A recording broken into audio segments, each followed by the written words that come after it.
This looks amazing. It looks like it almost might be actually fucking with Book of Boba Fett. It looks like it might be able to reach. And you said, do we lie on this podcast? That is so negative. It looked really amazing. Super amazing. Let's talk about it. We got a lot to pull from here. So first and foremost, I think we see the Inquisitors. That's the thing that like shocked me. I didn't think that we would get all of them in the first teaser trailer. I thought it was. I mean, I didn't think we would get all the Inquisitors in the teaser trailer, but obviously, this is a large part of this is going to be about the sort of always the constant danger of Obi-Wan's life as he watches over Luke, and the Inquisitors trying to scrub the galaxy of any of the remaining Jedi. So I think for a lot of people who maybe didn't watch Rebels, that they're going to get a good sense of who the Inquisitors are and why it was such a dangerous time for Kenobi. And that, you know what, to be honest with you, the trailer did a great job of like getting that across. Obi-Wan felt like a man without a country. He said the very first thing he says is, the war's over, we lost. So he looks like an exile. He looks like sort of a refugee. He looks like sort of a guy who's in this sort of omnipresent danger. I thought the trailer did a good job of showing that. What about you guys? I think it was telling that we didn't see him use a lightsaber, right? Because he knows, like, that's obviously, like, that's a tell, right? Like, he can't get away with that. This is a dude who his entire life, has been a Jedi. He's been, fighting planet to planet, using the saber, to save the galaxy. And now he just can't do that. He's, like you said, he's man of exile. He's on the run. There's no fighting, there is no, laying it down. He's just like, I gotta be going place to place because if I, step up and fight like I'm supposed to, I'm gonna get caught. They're gonna figure me out. This is an interesting dynamic that like the trailer just, that trailer showed us. I'm so locked in on this. I'm getting big Clint Eastwood Unforgiven vibes. Like Obi-Wan Kenobi doesn't want, like to Jomi's point, doesn't want to pick up that lightsaber. He's kind of a man without a country, without his only cause is to protect this child. And what I'm really interested to see from this trailer is Obi-Wan dejected by everything that happened with the Jedi? He seems kind of lost and rudderless in this trailer. And I don't think we've ever seen that version of Obi-Wan Kenobi. Obi-Wan Kenobi has always been so like resolute in what he needs to do. And this is like weeks after he's watched everyone he knows perish and die. And the thing that he spent his entire life building up is reduced to nothing. I want to see that emotional side of Obi-Wan. Yeah, true. And thoughts immediately think to where this may fall in the timeline. We see that, Luke is clearly like, 5-6 years old. So this would probably put it like a little bit, like maybe 10 years or so before A New Hope. To know that that all of this would happen just before the events of A New Hope occur, we would have to know that like the end of the Inquisitors were to come. So this would have to be like, them popping off for quite a while. And it really begs the question how far this show will go up to the doorstep of A New Hope and those events of A New Hope. Like, would we get to see his showdown with Maul again? Because we just heard Duel of the Fates in this trailer. Like, how close do you think we could get to the events of A New Hope? I mean, it's interesting.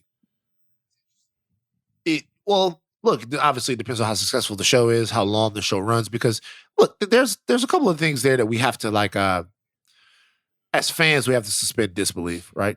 We know that Alec Guinness was fucking old at the point, like, you know what I mean? We know that Alec. This could be a stressful 5 years for Obi-Wan though. Alec Guinness was fucking old when by the time we got to A New Hope. So there are going to be a couple of things there that they have to get around. But I think the main meat of the story is going to be about sort of Obi-Wan's ability to adjust to a new normal in the galaxy and what that looks like.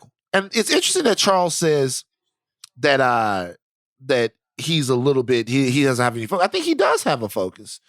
I think his entire focus is on Skywalker. And if it wasn't, he might not be back on Tatooine.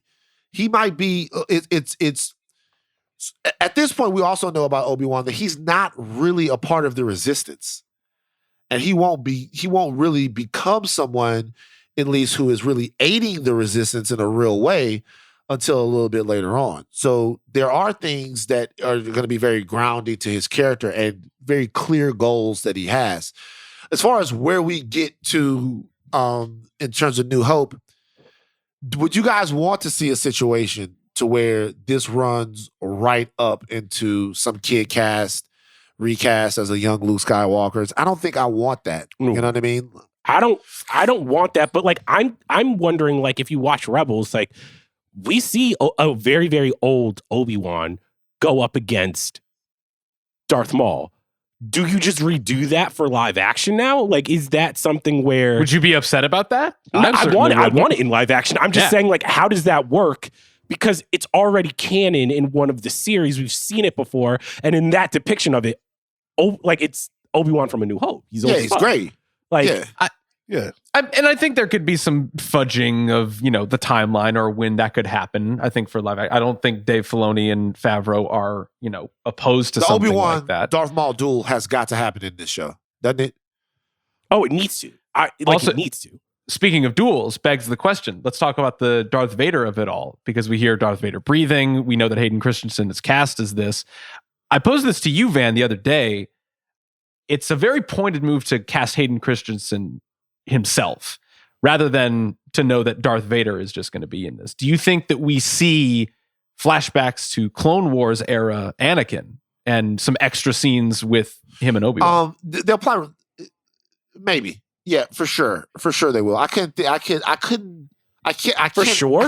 that Hayden Christensen would come along to dress up in a Darth Vader just to be put in a suit. Dress up in a Darth Vader suit.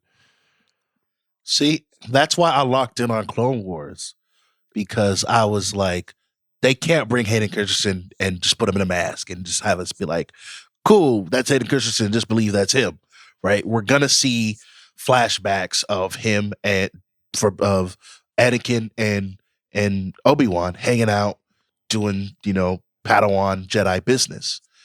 And that begs the question, if Anakin is getting like flashbacks, who else? Ventress. Could we see Ventress?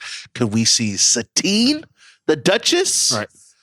All right. So can I push back? Can I push back really quick? Like, I don't think you guys are wrong, but is that a slippery slope for Star Wars? Where I think there's a lot of nostalgia for those movies, but I would be worried if I'm the creator being like, damn, like Hayden Christensen was one of the most hated parts of those films. If he's in the Darth Vader suit, that is way more acceptable because you're not seeing him. The minute you flash back, there might be people who are like, what is this? Like, you're more casual. I think it's come around. I think it's come around to a large degree. And I think part of the reason why it's come around is a very pointed goal of Lucasfilm and Disney to reverse engineer some of what we saw. Like, I think a lot of the stuff that we've been seeing is to go back and, in a way, like, save the prequels. I think a lot of the things, it gives them sort of newfound, like, we look at them in a different way, almost like we talked about what WandaVision did for Age of Ultron. And I think there will probably be, in some way, if it's not purposefully done, it'll be passively done, a sort of Hayden Christensen reclamation project here, because Revenge of the Sith, the movie where he did the most heavy lifting, is by far the best out of the three of those prequels. So it's not a Hayden Christensen issue as to why those movies didn't totally work. And I think that's a point that some people up there might want to make to be able to expand on it. My question will be is, how much Vader, period, are we going to get, right? Because once you give a little Vader, people are going to want to see a lot of Vader. I could make the argument that the most iconic character in Star Wars history is not Luke Skywalker. He's the face of it, that the most iconic character is actually Darth Vader. And he is the one guy that puts more butts in the seats and gets people more excited than almost anyone. And so to me, I'm wondering at this point, this is a Vader that would be at the peak of his Sith powers, right? Not the one that's like a little, how much Vader are we going to get in this series?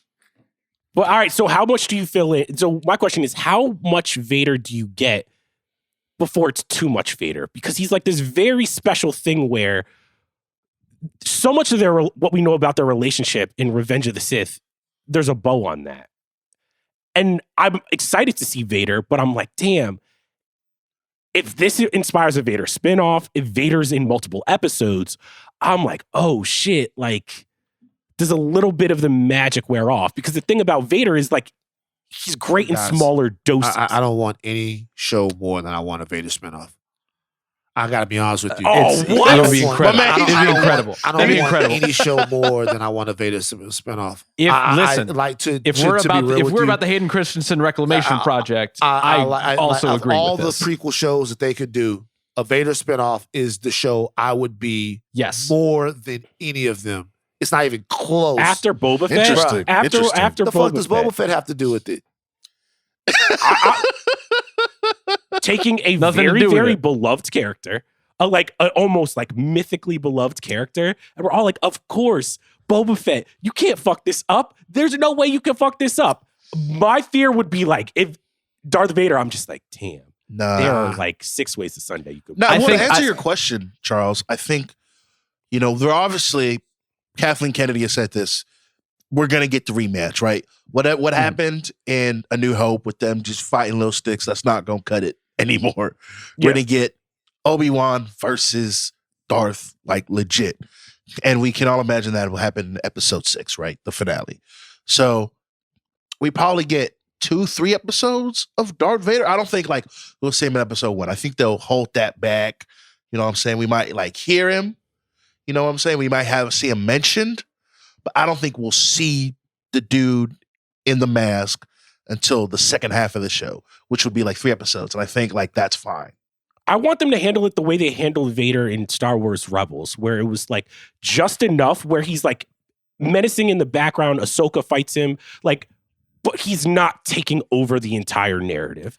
I love Darth Vader as a character.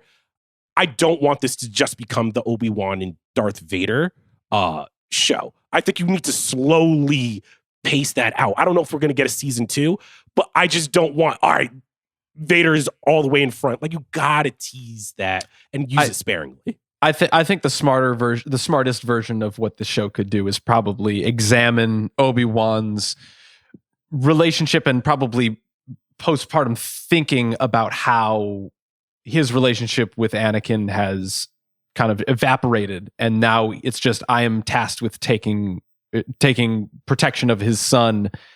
What does that mean for me? What does that mean to where Anakin reaches out? I think that's why we would go back to add further Clone Wars context between the two of them, and then we probably have a confrontation between the two of them, because honestly, they wouldn't have seen each other for years, like since this point, which makes sense.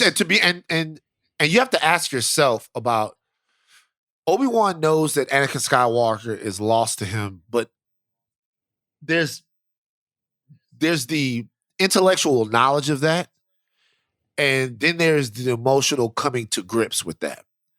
Has Obi-Wan at this point, like when he talks to Luke moving forward, he's more machine than he is than man now, blah blah blah blah blah, whatever, right? He's come to terms with who Darth Vader is. Has he yet though?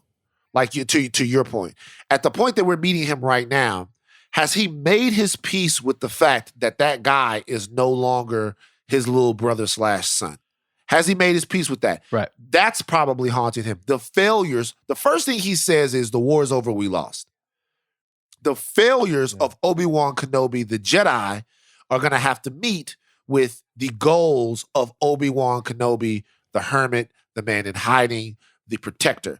And I personally feel like the specter, to Charles's point, not too much Vader, you're right, Charles, but the specter of Darth Vader and the omnipresence of Darth Vader are going to be very important in that. And the last thing I'll say just on the Vader thing before I let one of you guys go, there is so much Vader story, guys. I have just began to scratch the surface, should I say, of how much Vader story there is. And some of these stories, some of the stuff that I'm reading, 5, 6 issues a day, like, it's so fucking amazing. It's really. Are you referring to like the Marvel Comics run? It's and stuff? really fantastic shit that I don't know how my big dumbass missed it. All this story, all of this stuff, even some of the relationships between Vader and some of these stormtroopers. And so it's so amazing. And so I'd love for that to be its own show at some point. All right, so I'll ask you this. Let's just say that like they are going to greenlight something Vader. Would you rather have the Disney Plus Darth Vader show, or would you rather have a movie? Ooh, show. Honestly, I don't know, man. I would like a show. I think like, and it's speaking more to where Star Wars is now hitting its stride post sequel trilogy, post Rise of Skywalker, and all of that stuff. Like after the soft reset of how Disney wants to approach Star Wars in the future, having the hit that The Mandalorian was, I think it's going to be growing into what's the biggest and best way that we can explore Star Wars in TV. Because I feel like kind of Star Wars is TV now, until we can think of a big new thing to bring into the movie space with it. What do you guys think? Well, I think Darth Vader is the guy who's going to bring people to That's the what I'm theater, saying. right? Could be. Yeah. Like, regardless, TV, movies, series, whatever, if all I need is that energy from Rogue One of him in the hallway, give me that energy for however long the movie is, how many episodes the TV series is. Like, I want to see Vader be a badass. Like, that's really Right. it. You know And what I'm saying? The question is not necessarily what it will be, but what we would want it to be. And what it will be is probably a television show, but the scale of a movie. I like to see young motherfuckers going around doing their shit. And look, to be honest with you, there's a whole point where the Empire won, right? The Empire only lasted 40 years. And we catch the Empire at its tail end. Of all of the stories that they've told us, right? We never really get a sense of just how bad things were under the Empire. We get a little bit of it. And I'm still curious about that. Much more curious than I am of how Han Solo got started, just to be honest with you. You know what I mean? So you get a little bit of that, of course, in Rogue One, but I want to see that Vader rip shit up and see how people were But able think to get about it. past Do you get that on TV? Do you get the quality of a Rogue One don't. Darth That's what I'm Vader? saying. That cinematography, that level of just kind of like menace, Yeah. where you're like, oh, anything can happen because we got the budget of a the big scale Star is Wars different. movie. So yeah, that's what I'm saying. I'm saying, obviously they'll do it for TV if they do it, and we've jumped completely past Obi-Wan to now discussing a potential Darth Vader spinoff show. That's what we do here in the Midnight Boys. Sure, yeah. I was going to say. But if they were to do that, then I think I would love to see it as a movie. Now, I'll say this. He doesn't use his lightsaber much in this trailer, if at all. I don't think he does at all. Not at all. He's not. This is like a little small tidbit. I noticed when they did the little Disney Plus thing at the end, the lightsaber was blue. Mm-hmm. So we're gonna get his lightsaber at some point. Well, he has to fight. He has to fight Darth he Vader. has to fight right? Darth Vader. not gonna- Yeah, but my question is, when is he going to pop the lightsaber? When is going to be the thing where he's going to use it? Like It seems like he doesn't under wanna no use it. other Right. circumstances other than he absolutely or somebody like that's or like somebody Wolverine else popping the is claws wielding back a out. saber Like, against him, right? Like when he Right. has to, because he can't tip his hand. He's out there, old Ben Kenobi, doing his thing. All right, so I know this isn't House of R, but I want to there's stuff I want to talk about. Like, what fighting style are they going to use for Obi-Wan Kenobi? Because the thing that's kind of funny is that the way they duel in the prequels is not the same way they do, obviously, in like a New Hope Empire, and is not the same way that they do it in Force Awakens, Last Jedi, all of those movies. So I'm wondering, are they still going to do kind of like the Duel of the Fates, like vicious style of fighting? Because that's what we know Obi-Wan in live action to do. Yeah, we're gonna get like Mustafar vibes from Obi-Wan in this. You think so? Because they haven't done that Obi-Wan since. is a Form 3 lightsaber user, so his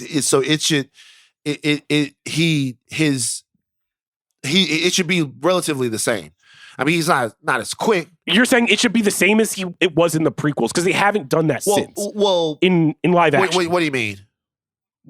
Like the way that George Lucas was shooting the lightsaber fights, very, very fast, quick cuts, very, very brutal, is not the same way that we ended up seeing with like Rian Johnson and J.J. Abrams. There's a difference though. They went away from right. that. Well, there's a thematic reason why, right? So in the old Republic, there are many different forms of lightsaber dueling, right? Of course, you guys know that. Yeah. So in the old Republic, you saw a lot of different styles. By the time we get to the later prequels, there's really not very many ways that they are actually less refined with a lightsaber. I mean, Rey has just started to use one. So she uses like a fucking butcher knife. Like there's no they're stance, less there's no refined. nothing. So when you see Maul go up against Qui-Gon, go up in there, or Yoda, Form 4 lightsaber user, right? So you see him dash around. They're different sort of styles with it. So by the time, even in the A New Hope, Empire, and Jedi, like it's not nearly the same way it was before, and there's canonical reasons as to why that is. So to me, I think it'll be interesting more. I think you'll see the same with Obi-Wan. It'll be interesting to see how the Inquisitors and some of the other people that you might see having, like, how they use their lightsabers. They might still be holding on to some, because, they were former Jedis. They might be holding on to some of the other stuff that they learned. But Obi-Wan himself is probably going to be the same defensive lightsaber fighter that we've seen before. So it would make sense to bring, like, those super intense, crazy, different, expressive lightsaber battles back, because a lot of those forms died with the Jedi who got killed in Order 66. Do you think we see Ahsoka? Oh, good question. Like, here's the thing. I would love, I don't know. I would love if Ahsoka was in it. I'm trying to see a story reason why they would meet up. It would have to be flashbacks. This is the main thing. This is the main question that I would have for the show is, like, how reliant are we going to be on flashbacks to what the Clone Wars meant for Obi-Wan and what the story is in context to now? Because if we do that, then I think Ahsoka makes perfect sense, because she was right there with them. I'm team flashback. I think a lot of the people from his old life are going to be, seen via flashback. And for the most part, it's going to be him, I guess, starting off on Tatooine, but going from planet to planet, trying to duck the Inquisitors until him and Darth Vader have that showdown. But a lot of the show, it's going to be like the first couple episodes of Boba Fett, honestly. Yeah. It's weird that I'm genuinely rooting for seeing flashbacks in this show.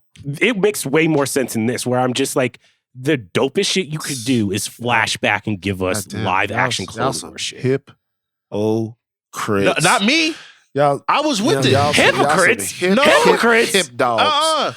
Nah, man, you ain't getting the Boba Fett agenda off, bro. Episode 2. I was with it. Hoppity, don't stop it. Hippity, you lying. Hippity crits. Stop the y'all cap. Didn't want to see how a man got out of a lying. fucking Sarlacc pit.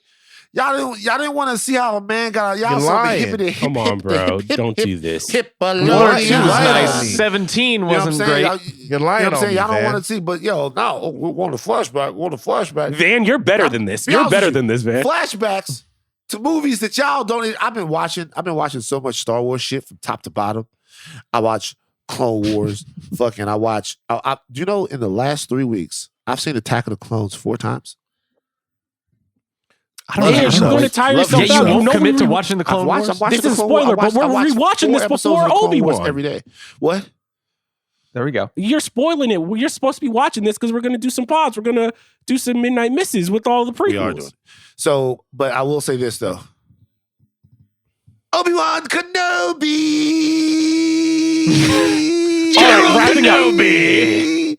Wrapping up. I'm so excited. Guys, what would Obi-Wan have to do to dethrone the Mandalorian? I think Obi-Wan, just being a marquee character already is kind of like, you're like, dude, you just have to give us a good show, and we're already going to be like, man, this is the one. I tend to agree. Obi-Wan has a ridiculous head start over the Mandalorian right now. But also, our expectations are ridiculously high. It's like there's so many things that this show. Okay, so I'll give you an example. Like to do. An example. Obi-Wan coming to the television show Disney Plus is like LeBron coming to the Lakers. Okay, all he really has to do is deliver you a bullshit bubble championship, and you're cool with that. All right, respect all the bubble he has chip. to do is deliver you a bullshit bubble championship, and you're cool with that. As long as they A championship stay away is a championship. from Jar Jar Westbrook or any situations like that, who's already dead. I think Jar Jar's gone, right? But as long as they stay away from any situations that totally derail the show, the character is so powerful in lore, that as long as every opportunity to fucking get it cracking. So you think it's going to be better than Mando? I'm saying I think this is going to be better than Mando. I'm not going to lie. Damn, man. My early take is it's going to be better than Mando. And by the way, hey, you got some dip on your chip, bro. Bro, I remember when Mando, bro, I remember some of the Mando criticisms that y'all had. I remember. Mando is great, but Mando wasn't fucking perfect. I remember you motherfuckers. Hey, man. We're not saying it's perfect, but is Obi-Wan Kenobi, like, here's the thing. I think we're all underestimating how powerful Baby Yoda is. Like, Obi-Wan Kenobi, I do agree with you, is like, he's so in, like, the lead that he has, our love of Obi-Wan is ridiculous. But it's not a foregone conclusion. It's not going to be that easy. You know how they can offset Baby Yoda? If Obi-Wan adopts the Force ghost of one of the younglings that Anakin killed.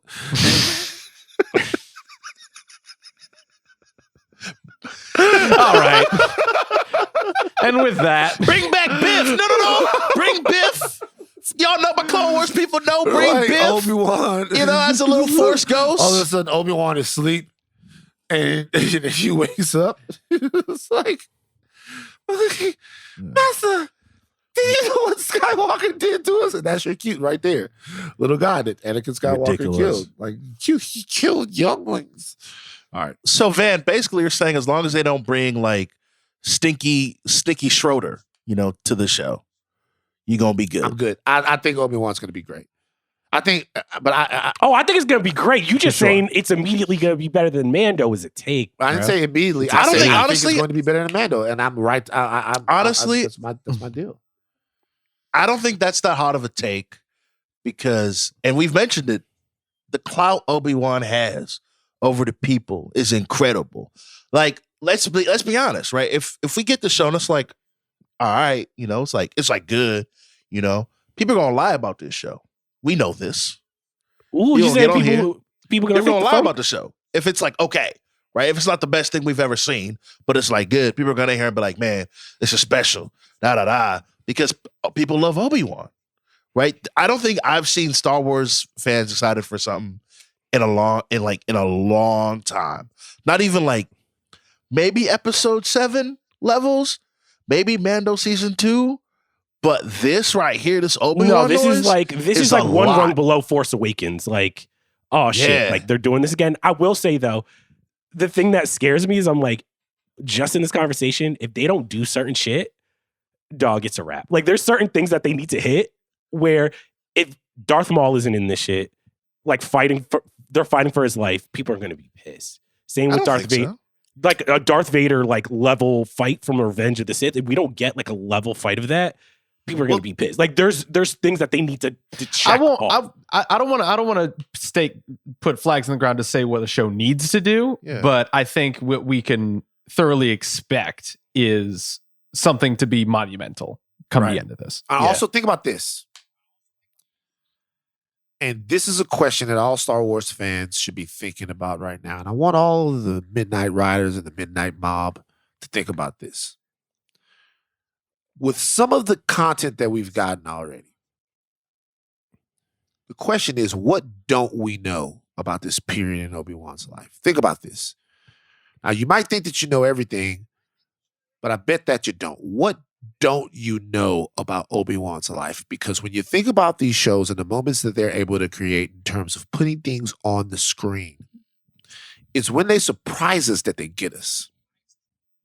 It's when they come with something that we were like, oh shit. It's when they combine nostalgia with the new. And that's what they got to be able to do in this show. They got to be able to give us two ends, nostalgia and new. We have to learn something new about Kenobi. We have to learn something new about his time on Tatooine. We have to learn something new about his life. And if they don't have that, the question I would ask is, why make the show in the first place? So we have to, and so that's what everyone should be thinking. What do you want to know about Obi-Wan, quote unquote, Ben Kenobi, old Ben, Uncle Ben, Uncle Ben's Obi-Wan, wild Tatooine rice. All right, what do you want to know about him that this show could answer the question? If those questions are answered for Star Wars fans, I think we got a show that's going to rival Mandalorian.